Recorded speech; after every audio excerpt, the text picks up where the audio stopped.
All right, it's that time again. It's that time of year where I get all fucking hyped up. Probably just gonna be let down at the end of the year. How's it going, everybody? Welcome back to the channel and welcome back to Formula One. Something I'm like, that I couldn't tell you the first thing about football, couldn't tell you the first thing about basketball, baseball, no idea who's Derek Jeter, but Formula One. I could tell you anything you want to know about it. It's the only sport that I actually follow closely at all, and it's about to start up. And I'm very, very excited about it. Like I said, it's my passion. Like, I have many racing flags on the wall. I'm working my way to getting all the teams. So if you see this Mercedes flag here, don't freak out. I don't want to talk about last season and Ferrari. I've had this flag for like years and years. Check it out. For those who live under a rock, or those of you who are just getting into Formula One, 2022 brings a whole new set of regulations, which you can find detailed way better in many other videos like Autosports. The race even has better content for that and explaining what's going on with these regs. So I'll get right to it. Everybody has new cars. Everybody has a different design philosophy on what they think will make the fastest car within these regulations. Of course, that's any motorsport. Any motorsport, you try to, extract as much as you possibly can out of the rules that are given. Nothing's new. But this is the biggest shakeup in Formula One since like the 90s or like the 70s or something like that, since like ground effect. Because we're bringing ground effect back, which I'm super excited about. Super happy about that. It should, in inverted commas, allow for better racing, closer racing, and allow us to watch even a better season than we got last year, because that got a little close at times. Don't get me wrong, I was entertaining and screaming the whole entire time. It was fantastic to watch, which, by the way, if you didn't watch my 2021 prediction video, go check it out right now. I may have been right about a couple things and very, very wrong about some other things. So go check that out. It's a long-winded answer to who has the fastest car. But we asked that question yet again in 2022. Today's actually the first day of testing, and I'm up late because I work at nights. So I actually have the live timings up here right now. Of course, timing doesn't matter in testing because you never know what they're testing for. You never know if they're going for what are the brakes like? Do we overheat? Do we, no idea. It could have nothing to do with speed. It could be all reliability. Speaking of reliability, Renault has a very, very fast engine, supposedly. According to them, they have some kind of insane tune that they have found and worked out of the car. It's not good when Fernando Alonso says, "Oh, I don't care about reliability. I just want it to go fast." I mean, they did this because they know that they can engineer for reliability later after the engine freeze happens, and they can't engineer for performance after that. So they're just going to make the fastest car possible, and then say, all right, here's some oil. Take some of this. You need some of this. Get a good sip. I think that's hilarious. Oh, that should be really good. But in terms of talking about who's going to be fastest, no one knows. So if anybody, your Uncle Jeremy says, "Oh, fucking Williams this year is going to be the absolute fastest car," he's talking out of his asshole.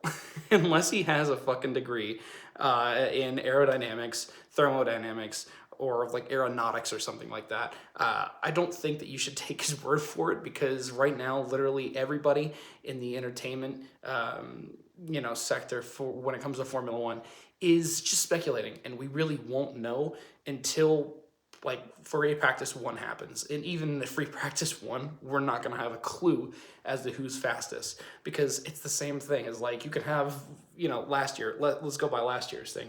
You could have, Valtteri up here at P1, Giovinazzi up here at P2, and like George Russell right below him. So it doesn't say anything. Like practice doesn't say anything. It tells you a little bit more than testing. Don't get me wrong, but this is preseason testing.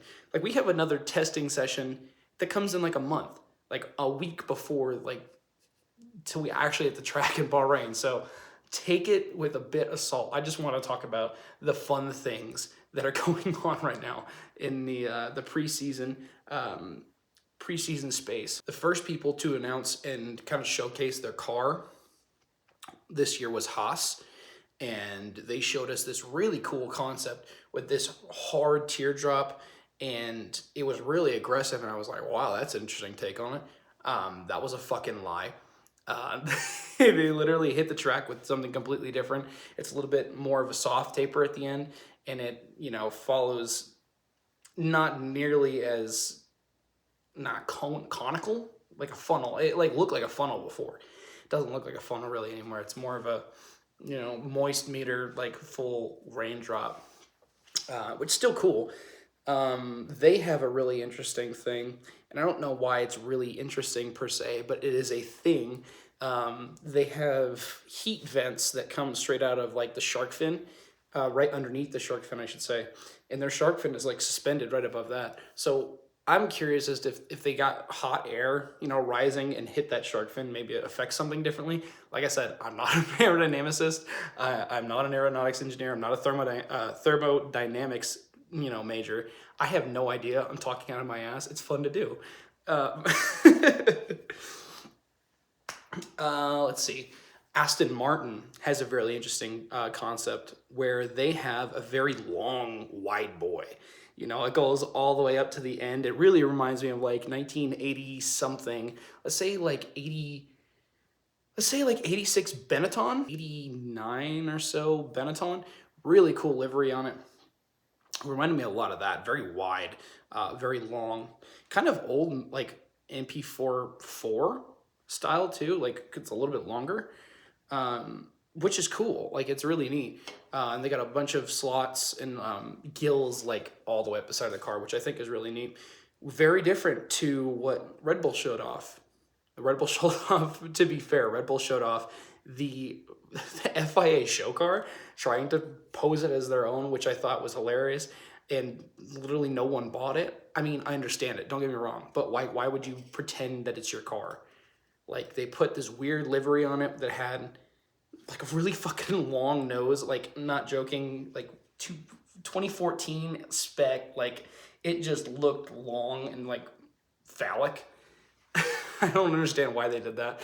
I don't know why they would throw this as their own car besides to throw like Mercedes off, but I don't think it was a decent attempt to throw anybody off because no one bought it. I just thought it was really funny. And then, a couple days ago, leaked screenshots got out of like this 1 megapixel, like 3x3 of like the actual RB18. And it looks cool. It looks neat. And, I can say that now. I'm not saying that the pixel image was cool. I'm saying now that it is actually out on track, like I said, it is the first day of testing and like there's actual pictures and stuff of cars out on track. And the car that they actually have is cool. Like, don't worry. It doesn't look as fucking goofy as the show car did.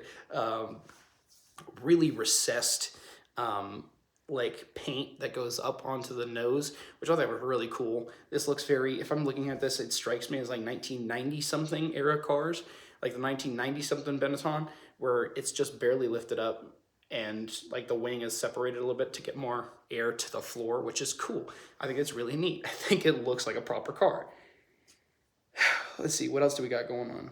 I think this is sick looking at this. Like, this car looks fast. Like, this looks fast, but this is a fucking idiot telling you that this car looks fast. It's gonna go fast. Ferrari went with this fucking design that is very odd. It's very passionate, right? Which I'm excited about. I like Ferrari. I like Carlos. I like Charles. Charles and I, our birthdays are like a week and a year apart. So when I first got into Formula One in 2018 or something like that, I saw Charles. I'm like, oh, we have similar birthdays. That's my favorite driver now. Like, I haven't been in Formula One that long, admittedly, but since getting into it, I dove, head first, 100% in, and I can remember. I know like any of the facts that you want to know about it. I obviously can't beat Seb in terms of Formula One knowledge, because that dude is a living like encyclopedia, which is fantastic. I'm glad that someone like that is in the sport that can actually like vouch for the sport and be a almost like a spokesperson. Um, but Ferrari went with this really interesting design where they have the side pods that are concaved, like the top of the side pod will be here, and then it comes in and then concaves and goes back up. I think that's really interesting because obviously everybody has their own interpretation of the rules, and they are going to try to make the fastest car possible. Well, this is different than almost everybody. I think there's only like one other team. I can't remember exactly who it was. I think it's Haas, actually. Haas. I don't know how to say it.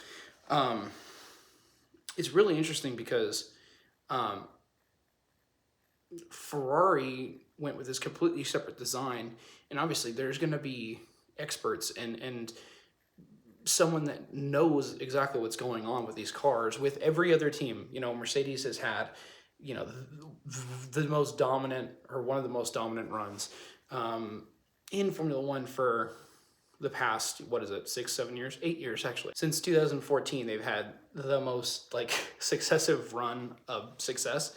And you would think that someone that goes in with that amount of success and pedigree behind them in making a fast Formula One car, they didn't go with a design like that at all. So I'm really curious to see how Ferrari's interpretation of the rules works and how that aggressive concave shape and their different nose will work out. The nose is very round when it comes to a point. It's not necessarily different than everybody's nose. Like a few of the teams have the same similar kind of nose all the way out to the front, um, up to the third. I believe it's the third element of the front wing. Um, they obviously have something a little bit different. The concave is probably the biggest thing that I can remember. So I'm curious to see how that works.